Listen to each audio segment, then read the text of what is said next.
निराला गौरीनाथ से निराला कोई और नहीं। ओ भोलेनाथ से निराला गौरीनाथ से निराला कोई और नहीं। ऐसा बिगड़ी बनाने वाला कोई और नहीं।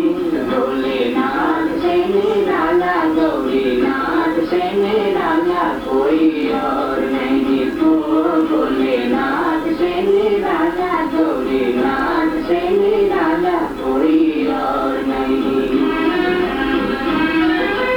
उनका डमरू डम डम बोले अगमल गम के भेद खोले। उनका डमरू डम डम बोले अगमल गम के भेद खोले। ऐसा भक्तों का रखवाला कोई और नहीं। भोलेनाथ से निराला गौरीनाथ से निराला कोई और नहीं। ओ भोलेनाथ से निराला गौरीनाथ से निराला कोई।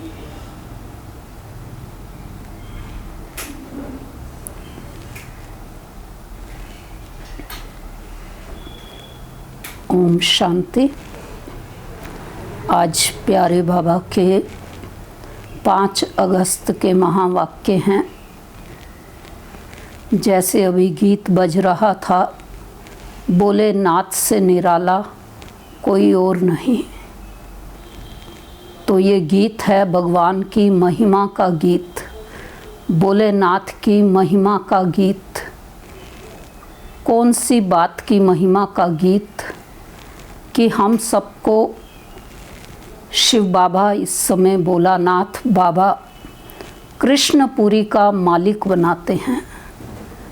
पुरुषोत्तम संगम युग पर अवतरित होकर राजयोग सिखाकर हम सबको लक्ष्मी नारायण बनने का भाग्य प्रदान करते हैं। लक्ष्मी नारायण को राज्य भाग्य किसने दिया? श्री कृष्ण को स्वर्ग में दिखाते हैं, प्रिंस श्री कृष्ण कहते हैं। तो वो राजधानी, वो भाग्य किसने दिया? स्वयं भोलेनाथ शिव बाबा ने पुरुषोत्तम संगम युग पर आकर के। कैसे दिया? हम सब पतितों को पावन बनाकर। पतितों को पावन बनाया इसलिए हम सब ने कल परसों हमने कई दिन से सभी रक्षाबंधन त्यौहार का नाम सुनते भी आ रहे थे और 3 अगस्त को सबने ये पावन त्यौहार मनाया भी। इस त्यौहार के विषय में भी बाबा हम बच्चों को इशारा दे रहे हैं कि बहनें अपनी बाई की कलाई पर राखी बांधती हैं। जब तक कुमारी है, पवित्र है, लेकिन फिर वो भी शादी कर लेती है, अपवित्र हो जाती है। लेकिन बाबा हमको पवित्रता का बंधन बांध करके, पतित से पावन बना करके स्वर्ग का राज्य भाग्य इस समय देते हैं। स्वर्ग में श्री कृष्ण होगा, लेकिन राज्य लक्ष्मी नारायण का होगा। श्री कृष्ण की भी महिमा बहुत अधिक है, इसलिए बाबा ने कहा राखी के आगे जन्माष्टमी का त्यौहार आ रहा है, तो श्री कृष्ण के जन्म दिवस को, जो कि स्वर्ग का मालिक है, तो हमको सबको समझाना है कि कैसे पुरुषोत्तम संगम युग पर, कल्याणकारी युग पर, कल्याणकारी शिव बाबा हम सबको पुनः राजयोग सिखाकर पतित से पावन बना करके और स्वर्ग का राज्य भाग्य दे रहे हैं। तो आज की मुरली का सार ही है, मीठे बच्चे, यह पुरुषोत्तम संगम युग कल्याणकारी युग है। इसमें ही पढ़ाई से तुम्हें श्री कृष्णपुरी का मालिक बनना है। प्रश्न है, बाप माताओं पर ज्ञान का कलश क्यों रखते हैं? कौन सी एक रिवाज भारत में ही चलती है? उत्तर है, पवित्रता की राखी बांध सबको पतित से पावन बनाने के लिए बाप माताओं पर ज्ञान का कलश रखते हैं। रक्षाबंधन का भी भारत में ही रिवाज है। बहन भाई को राखी बांधती है, यह पवित्रता की निशानी है। बाप कहते हैं, बच्चे तुम माम एकम याद करो तो पावन दुनिया के मालिक बन जाएंगे। गीत है भोलेनाथ से निराला कोई और नहीं, बिगड़ी को बनाने वाला कोई और नहीं। ओम शांति। यह है भोलेनाथ की महिमा, जिसके लिए कहते हैं देने वाला है। तुम बच्चे जानते हो श्री लक्ष्मी नारायण को यह राज्य भाग्य किसने दिया? जरूर भगवान ने दिया होगा, क्योंकि स्वर्ग की स्थापना तो वही करते हैं। स्वर्ग की बादशाही भोलेनाथ ने जैसे लक्ष्मी नारायण को दी, वैसे ही कृष्ण को दी। राधे कृष्ण अथवा लक्ष्मी नारायण की बात तो एक ही है, परंतु राजधानी है नहीं। उन्हों को सिवाय परम पिता परमात्मा के कोई राज्य दे नहीं सकते। उन्हों का जन्म स्वर्ग में ही कहेंगे, यह तुम बच्चे ही जानते हो। तुम बच्चे ही जन्माष्टमी पर ही समझाएंगे। कृष्ण की जन्माष्टमी है तो राधे की भी होनी चाहिए, क्योंकि दोनों स्वर्ग के वासी थे। राधे कृष्ण स्वयंवर के बाद लक्ष्मी नारायण बनते हैं।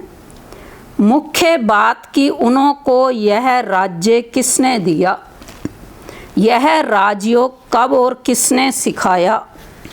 स्वर्ग में तो नहीं सिखाया होगा। सतयुग में तो वह हैं ही उत्तम पुरुष। कलयुग के बाद होता है सतयुग, तो जरूर कलयुग अंत में राजयोग सीखे होंगे, जो फिर नए जन्म में राजाई प्राप्त की। पुरानी दुनिया से नई पावन दुनिया बनती है, जरूर पतित पावन ही आया होगा। अब पुरुषोत्तम संगम युग पर कौन सा धर्म होता है, यह किसको पता नहीं। पुरानी दुनिया और नई दुनिया का यह है पुरुषोत्तम संगम युग जो गाया हुआ है। यह लक्ष्मी नारायण हैं, नई दुनिया के मालिक। इन्हों की आत्मा को आगे जन्म में परम पिता परमात्मा ने राजयोग सिखाया, जिस पुरुषार्थ की प्रारब्ध फिर से नए जन्म में मिलती है। इनका नाम ही है कल्याणकारी पुरुषोत्तम संगम युग। जरूर बहुत जन्मों के अंत के जन्म में ही इन्हों को कोई ने राजयोग सिखाया होगा। कलयुग में हैं अनेक धर्म, सतयुग में था एक देवी देवता धर्म। संगम पर कौन सा धर्म है जिससे यह पुरुषार्थ कर राजयोग सीखे और सतयुग में प्रारब्ध भोगी? समझा जाता है संगम युग पर ब्रह्मा द्वारा ब्राह्मण ही पैदा हुए। कल 4 तारीख की मुरली में भी बाबा ने ब्रह्मा बाबा और ब्राह्मण दोनों को ही स्पष्ट किया था। तो चित्र में भी है ब्रह्मा द्वारा स्थापना कृष्णपुरी की, विष्णु अथवा नारायणपुरी कहो, बात तो एक ही है। अभी तुम जानते हो हम कृष्णपुरी के मालिक बनते हैं इस पढ़ाई से और पावन बनने से। शिव भगवानु वाच है ना, कृष्ण की आत्मा ही बहुत जन्मों के अंत के जन्म में फिर यह बनती है। 84 जन्म लेते हैं ना, यह है 84वां जन्म। इनका ही फिर ब्रह्मा नाम रखते हैं, नहीं तो फिर ब्रह्मा कहाँ से आया। ईश्वर ने रचना रची तो ब्रह्मा विष्णु शंकर कहाँ से आए, कैसे रचा, क्या छू मंतर किया जो पैदा हो गए। बाप ही उन्हों की हिस्ट्री बताते हैं। एडाप्ट किया जाता है ना तो नाम बदलते हैं। ब्रह्मा नाम तो नहीं था ना, कहते हैं बहुत जन्मों के अंत में। श्री नारायण का अंतिम जन्म लेखराज नाम से, और लेखराज में शिव बाबा की प्रवेशता तो नाम पड़ा ब्रह्मा। तो कहते हैं बहुत जन्मों के अंत में तो जरूर पतित मनुष्य हुआ। ब्रह्मा कहाँ से आया किसको भी पता नहीं है। बहुत जन्मों के अंत का जन्म किसका हुआ, वो तो लक्ष्मी नारायण ने ही बहुत जन्म लिए हैं। नाम रूप देश काल बदलता जाता है। कृष्ण के चित्र में 84 जन्मों की कहानी क्लियर लिखी हुई है। जन्माष्टमी पर कृष्ण के चित्र भी बहुत बिकते होंगे, क्योंकि कृष्ण के मंदिर में तो सब जाएंगे ना। राधे कृष्ण के मंदिर में ही जाते हैं, कृष्ण के साथ राधे जरूर होगी। राधे कृष्ण प्रिंस प्रिंसेस ही लक्ष्मी नारायण महाराजा महारानी बनते हैं। उन्होंने ही 84 जन्म लिए, फिर अंत के जन्म में ब्रह्मा सरस्वती बने। बहुत जन्मों के अंत में बाप ने प्रवेश किया, और इनको ही कहते हैं तुम अपने जन्मों को नहीं जानते हो। तुम पहले जन्म में लक्ष्मी नारायण थे, फिर यह जन्म लिया। उन्होंने अर्जुन का नाम कह दिया है, अर्जुन को राजयोग सिखाया, अर्जुन को अलग कर दिया है, परंतु उनका नाम अर्जुन है नहीं। ब्रह्मा का जीवन चरित्र चाहिए ना, परंतु ब्रह्मा और ब्राह्मणों का वर्णन कहाँ भी है नहीं। यह बातें बाप ही बैठ समझाते हैं। सब बच्चे सुनेंगे, फिर बच्चे औरों को समझाएंगे। कथा सुनकर फिर औरों को बैठ सुनाते हैं। तुम भी सुनते हो फिर सुनाते हो। ब्राह्मणों का काम ही क्या होता है, कथा सुनना और सुनाना। तो बाबा कह रहे ब्रह्मा और ब्राह्मणों का तो कोई वर्णन ही नहीं है। राजयोग अर्जुन को सिखाया, तो लेकिन अर्जुन भी कौन था वास्तव में? ब्रह्मा बाबा ने इतना पुरुषार्थ किया कि श्री कृष्ण जैसे ऊंच पद को पाया। तो सब बच्चे सुनेंगे, फिर बच्चे औरों को समझाएंगे। कथा सुनकर फिर औरों को बैठ सुनाते हैं। तुम भी सुनते हो फिर सुनाते हो। यह है पुरुषोत्तम संगम युग, लीप युग, एक्स्ट्रा युग। पुरुषोत्तम मास पड़ता है तो 13 मास हो जाते हैं। इस संगम युग के त्यौहार ही हर वर्ष मनाते हैं।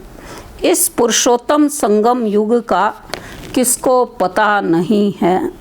इस संगम युग पर ही बाप आकर पवित्र बनाने की प्रतिज्ञा कराते हैं।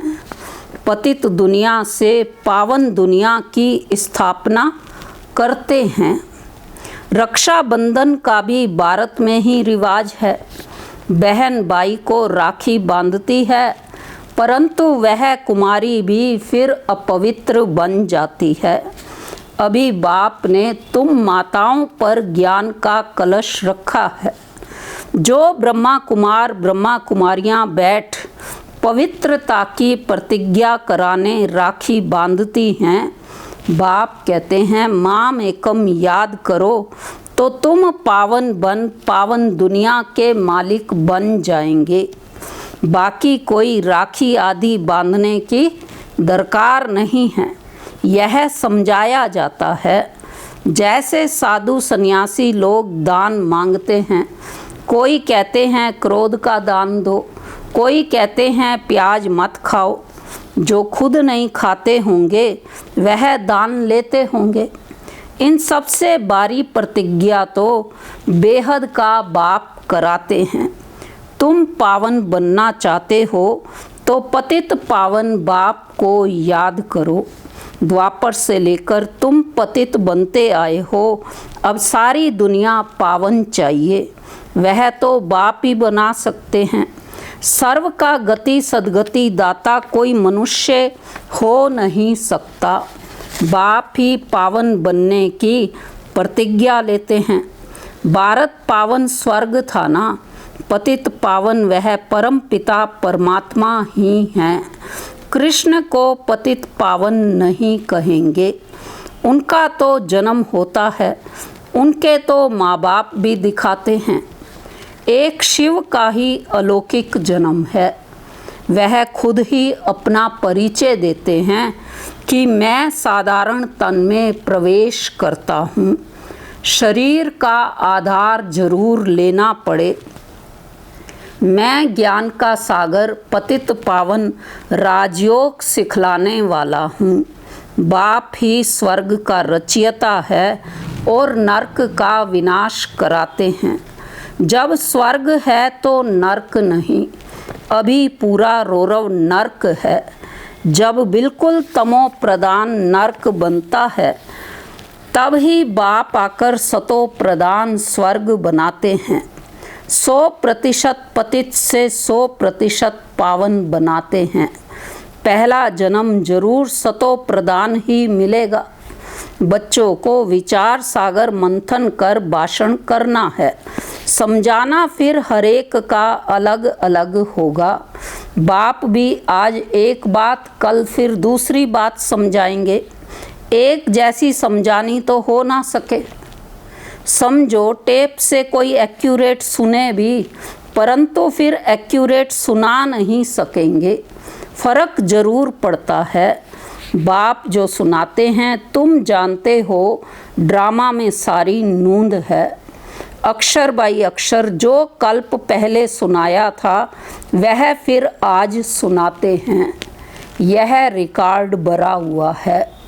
भगवान खुद कहते हैं, मैंने जो 5000 वर्ष पहले हूबहू अक्षर बाई अक्षर सुनाया है वही सुनाता हूँ। यह शूट किया हुआ ड्रामा है, इसमें फ़र्क जरा भी नहीं पड़ सकता। इतनी छोटी आत्मा में रिकॉर्ड भरा हुआ है। अब कृष्ण जन्माष्टमी कब हुई थी यह भी बच्चे समझते हैं। आज से 5000 वर्ष से कुछ दिन कम कहेंगे, क्योंकि अभी पढ़ रहे हैं। नई दुनिया की स्थापना हो रही है। बच्चों के दिल में कितनी खुशी है। तुम जानते हो कृष्ण की आत्मा ने 84 का चक्कर लगाया है। अब फिर कृष्ण के नाम रूप में आ रही है। चित्र में दिखाया है, हमारा एक चित्र बना हुआ है जिसमें दिखाया है कृष्ण पुरानी दुनिया को लात मार रहे हैं। तो चित्र में दिखाया है पुरानी दुनिया को लात मार रहे हैं, नई दुनिया हाथ में है। अभी पढ़ रहे हैं, इसलिए कहा जाता है श्री कृष्ण आ रहे हैं। जरूर बाप बहुत जन्मों के अंत में ही पढ़ाएंगे। यह पढ़ाई पूरी होगी तो कृष्ण जन्म लेंगे। बाकी थोड़ा टाइम है पढ़ाई का। जरूर अनेक धर्मों का विनाश होने के बाद कृष्ण का जन्म हुआ होगा। सो भी एक कृष्ण तो नहीं, सारी कृष्णपुरी होगी। यह ब्राह्मण ही हैं जो फिर यह राजयोग सीख देवता पद पाएंगे। देवताएं बनते ही हैं नॉलेज से। बाप आकर मनुष्य से देवता बनाते हैं पढ़ाई से। यह पाठशाला है, इसमें सबसे ज़्यादा टाइम लगता है। पढ़ाई तो सहज है, बाकी योग में है मेहनत। तुम बता सकते हो कृष्ण की आत्मा अब राजयोग सीख रही है परम पिता परमात्मा द्वारा। शिव बाबा ब्रह्मा द्वारा हम आत्माओं को पढ़ा रहे हैं विष्णुपुरी का राज्य देने। पहले बाबा ने कृष्णपुरी नाम लिया, अब बाबा कह रहे हैं विष्णुपुरी का राज्य देने। हम प्रजापिता ब्रह्मा के बच्चे ब्राह्मण ब्राह्मणियाँ हैं। यह है संगम युग। यह बहुत छोटा सा युग है। चोटी सबसे छोटी होती है ना, फिर उनसे बड़ा मुख, उनसे बड़ी बाहें, उनसे बड़ा पेट, उनसे बड़ी टांगे विराट रूप दिखाते हैं, परंतु उसकी समझानी कोई नहीं देते हैं। तुम बच्चों को यह 84 जन्मों के चक्र का राज समझाना है। शिव जयंती के बाद है कृष्ण जयंती। तुम बच्चों के लिए यह है संगम युग। तुम्हारे लिए कलयुग पूरा हो गया। बाप कहते हैं मीठे बच्चों, अब मैं आया हूँ तुमको सुखधाम शांतिधाम ले जाने लिए। तुम सुखधाम के रहवासी थे, फिर दुखधाम में आए। पुकारते हो बाबा आओ इस पुरानी दुनिया में। तुम्हारी दुनिया तो नहीं है। अभी तुम क्या कर रहे हो? योग बल से अपनी दुनिया स्थापन कर रहे हो। कहा भी जाता है अहिंसा परमो देवी देवता धर्म। तुमको अहिंसक बनना है, ना काम कटारी चलानी है, ना लड़ना झगड़ना है। बाप कहते हैं मैं हर 5000 वर्ष बाद आता हूँ, लाखों वर्ष की बात ही नहीं। बाप कहते हैं यज्ञ तप दान पुण्य आदि करते तुम नीचे गिरते आए हो। ज्ञान से ही सद्गति होती है। मनुष्य तो कुंभकर्ण की नींद में सोए हुए हैं, जो जगते ही नहीं, अज्ञानता की नींद में सो रहे हैं सब। इसलिए बाप कहते हैं मैं कल्प कल्प आता हूँ, मेरा भी ड्रामा में पार्ट है। पार्ट बिगर मैं भी कुछ नहीं कर सकता हूँ।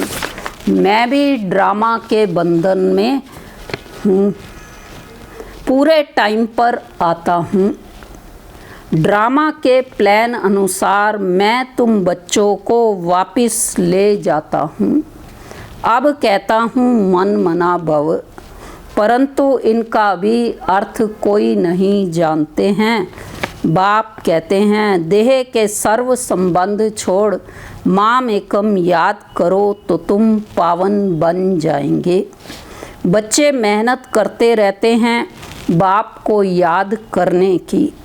यह है ईश्वरीय विश्वविद्यालय, सारे विश्व को सद्गति देने वाला। दूसरा कोई विश्व ईश्वरीय विश्वविद्यालय हो ना सके। ईश्वर बाप खुद आकर सारे विश्व को चेंज कर देते हैं, हेल से हेवन बनाते हैं, जिस पर फिर तुम राज्य करते हो। शिव को बबुलनाथ भी कहते हैं, क्योंकि वह आकर तुमको काम कटारी से छुड़ाए पावन बनाते हैं। परमात्मा शिव को बबुलनाथ नाम क्यों दिया गया? क्योंकि वो हम मनुष्य आत्माओं को काम विकार से छुड़ाकर पावन बनाते हैं। भक्ति मार्ग में तो बहुत शो है, यहाँ तो शांत में याद करना है। वह अनेक प्रकार के हठ योग आदि करते हैं, उनका तो निवृत्ति मार्ग ही अलग है। वह ब्रह्म को मानते हैं। ब्रह्म योगी तत्व योगी हैं। वह तो हो गया आत्माओं के रहने का स्थान, जिसको ब्रह्मांड कहा जाता है। वह फिर ब्रह्म को भगवान समझ लेते हैं, उसमें लीन हो जाएंगे। गोया आत्मा को मॉर्टल बना देते हैं। अगर आत्मा परम धाम में जाकर परमात्मा में लीन हो गई तो इसका मतलब आत्मा विनाशी हो गई, मॉर्टल हो गई। तो बाप कहते हैं मैं ही आकर सर्व की सद्गति करता हूँ, लेकिन आत्मा तो अजर अमर अविनाशी शक्ति है, विनाशी नहीं है, मॉर्टल नहीं है आत्मा। तो इसलिए बाबा कह रहे कि बाप कहते हैं मैं ही आकर सर्व की सद्गति करता हूँ। शिव बाबा ही सर्व की सद्गति करते तो वह है हीरे जैसा, फिर तुमको गोल्डन एज में ले जाते हैं। तुम्हारा भी यह हीरे जैसा जन्म है, फिर गोल्डन एज में आते हो। यह नॉलेज तुमको बाप ही आकर पढ़ाते हैं, जिससे तुम देवता बनते हो। फिर यह नॉलेज प्राय लोप हो जाती है। इन लक्ष्मी नारायण में भी रचता और रचना की नॉलेज नहीं है।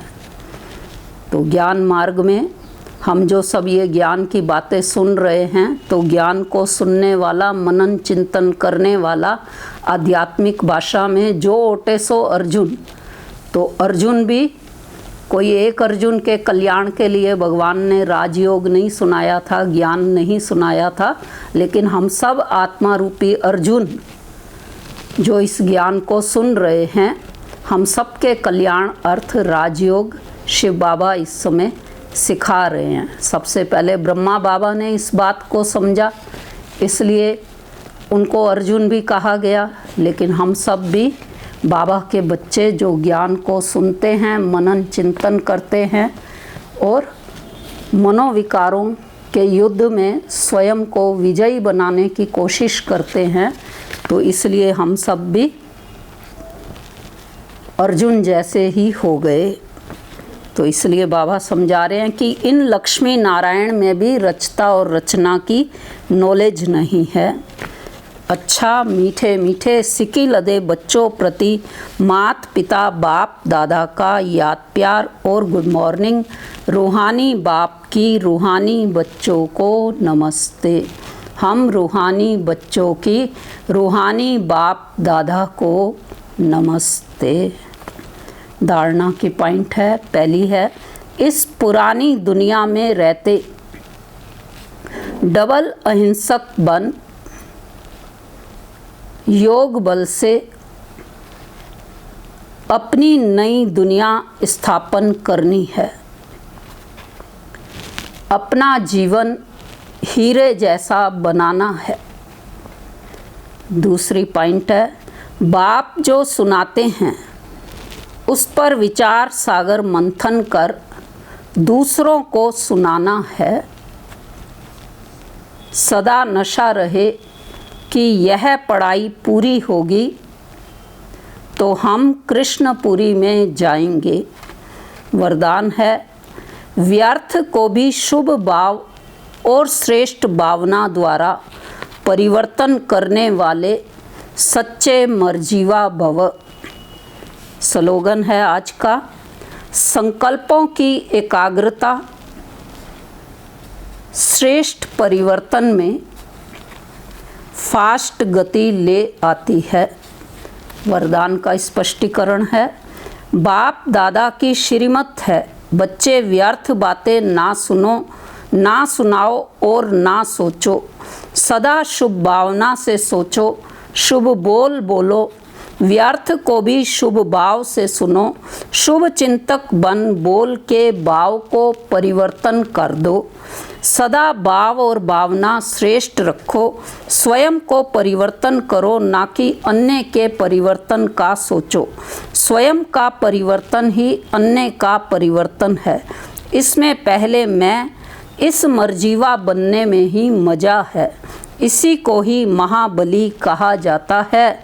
इसमें खुशी से मरो, यह मरना ही जीना है, यही सच्चा जिए दान है। अच्छा, ओम शांति।